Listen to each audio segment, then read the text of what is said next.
Ladies and gentlemen, our trust may very well be the new commodity that is on the market. Now, we're talking about CBDCs because people don't realize that this seemingly free money could easily become a form of government control and censorship. Now, some people are even calling them the electronic food stamps.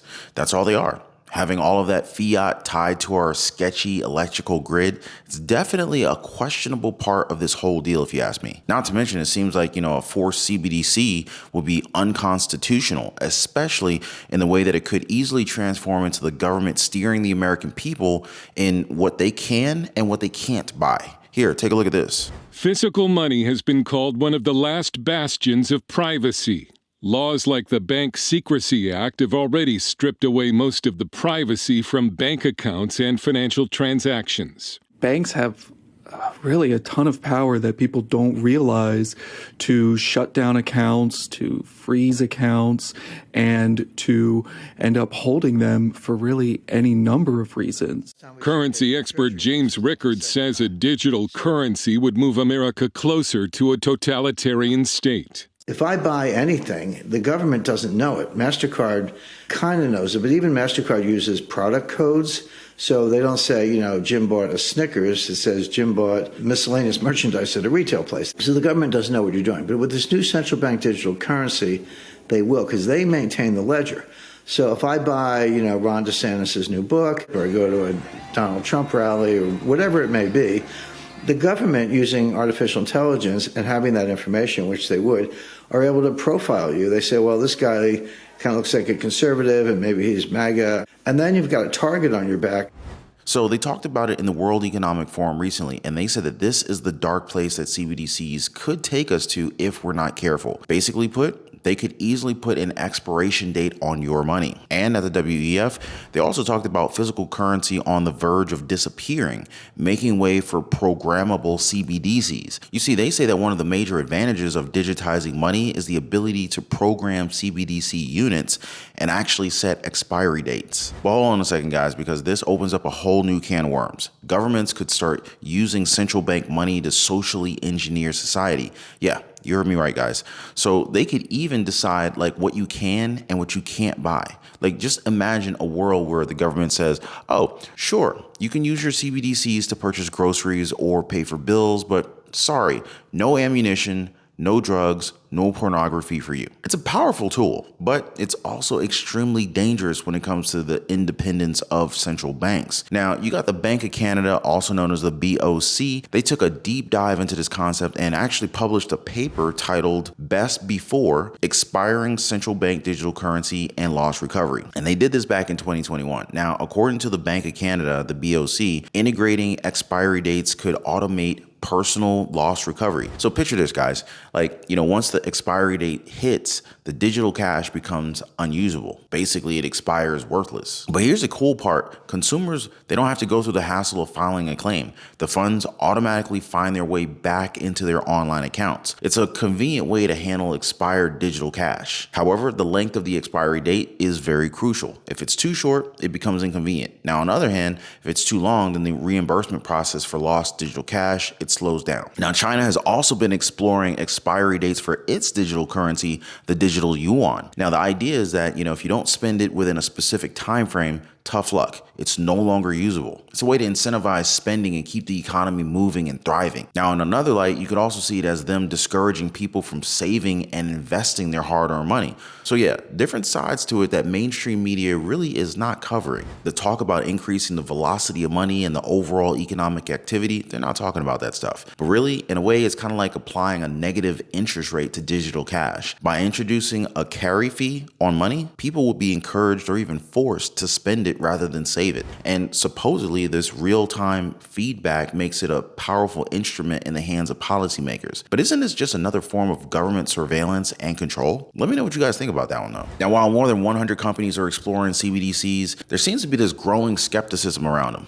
It's not hard to be skeptical when you're talking about government-controlled digital money, you know what I mean? So a recent CBDC national survey conducted by the Cato Institute in May of 2023 revealed that only 16% of Americans support the adoption of a CBDC. And in fact, a whopping 68% of respondents said that they oppose a CBDC if it meant the government could monitor their purchases. And very surprisingly, both Democrats and Republicans expressed concerns about the government having control over the spending and potentially cutting off their access to cash. I mean, heck, even officials from the Federal Reserve has reservations about this whole thing. And those guys are on the inside. So you got Fed Governor Michelle Bowman mentioning things like privacy and the potential impediment of Americans' freedom in choosing how they use and invest their money. House Republicans also introduced the CBDC Anti-Surveillance State Act, aiming to prevent unelected bureaucrats in Washington from issuing a CBDC that could establish an authoritarian-style digital dollar. When Nigeria released their e-Naira,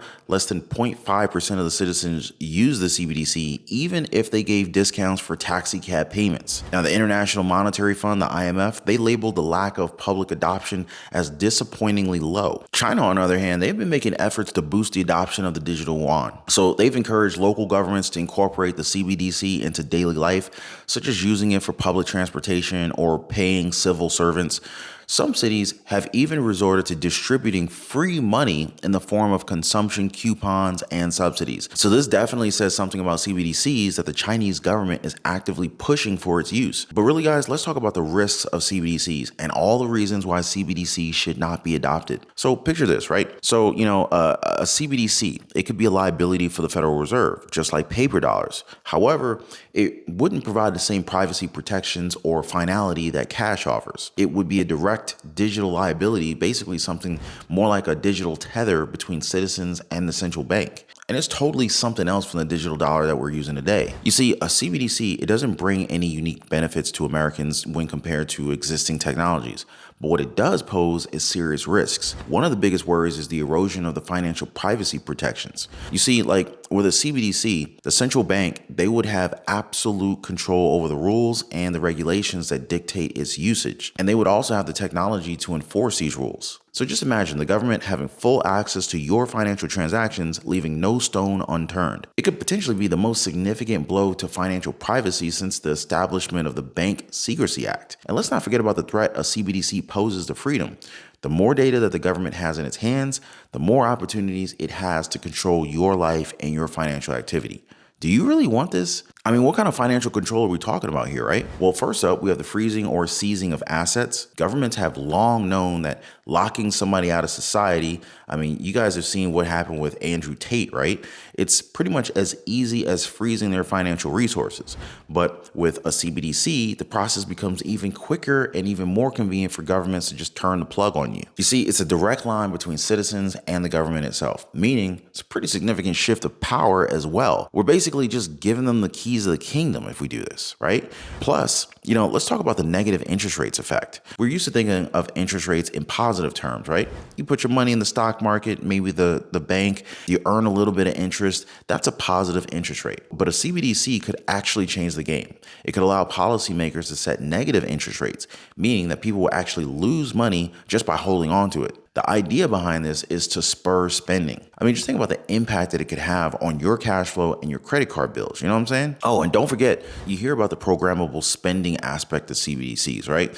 So it sounds pretty complicated, but in all actuality, the programming capabilities of a CBDC, it just means that people could be restricted from buying certain goods or face limitations on their purchases. I mean, so just imagine policymakers trying to control drinking habits by limiting nightly alcohol purchases or prohibiting purchases for people with alcohol-related offenses. I mean, it's a way for the government to dictate what you can own and what you can do. That's a level of control that should definitely raise some serious eyebrows. But the concerns, they don't even stop there. A CBDC could have far-reaching implications for financial markets. It could also reduce credit availability, sideline banks, and even challenge the rise of cryptocurrencies. In fact, some see CBDCs as a tool to combat crypto. I mean, that's a whole nother level of disruption. But let's also consider the central storage of financial information. A breach of private financial institutions would only affect a fraction of their citizens, while an IRS breach puts all 331 million Americans at risk. Big, huge difference. Now, just imagine a cyber attack targeting the CBDC network, which is bound to happen,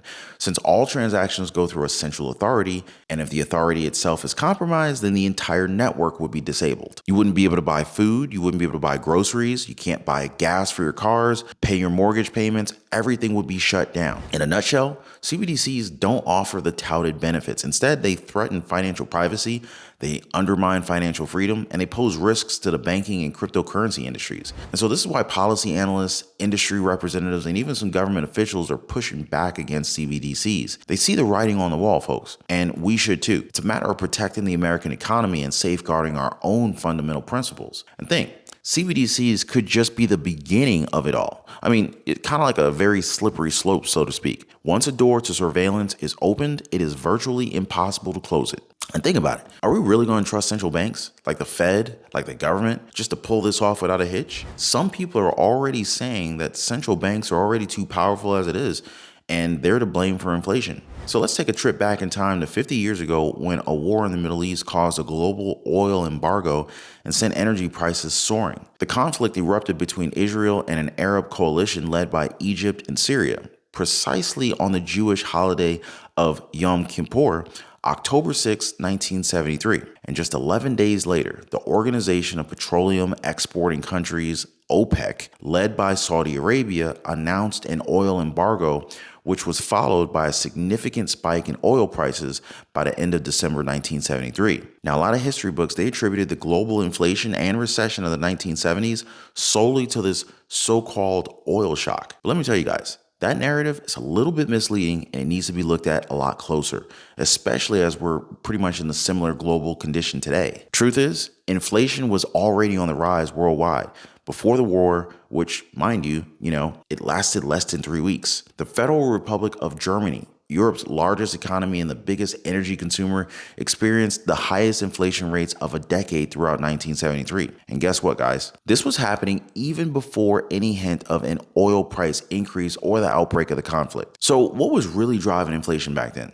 Well, 2002 paper written by an MIT professor pointed out that several central bank decision makers, particularly those at the U.S. Federal Reserve, they played a significant role in the great inflation in the 1970s. They adopted easy money policies to finance massive national budget deficits. But nobody really noticed just how bad things could actually be and how this could have easily influenced inflation, since everybody was talking about the conflict, rising energy prices, unemployment, and a whole slew of other changes at the time. Now, here is the part where we should worry. Despite the failures of the central bank decision makers in the 1970s, the world central banks were able to continue their path toward the unprecedented powers that they hold today.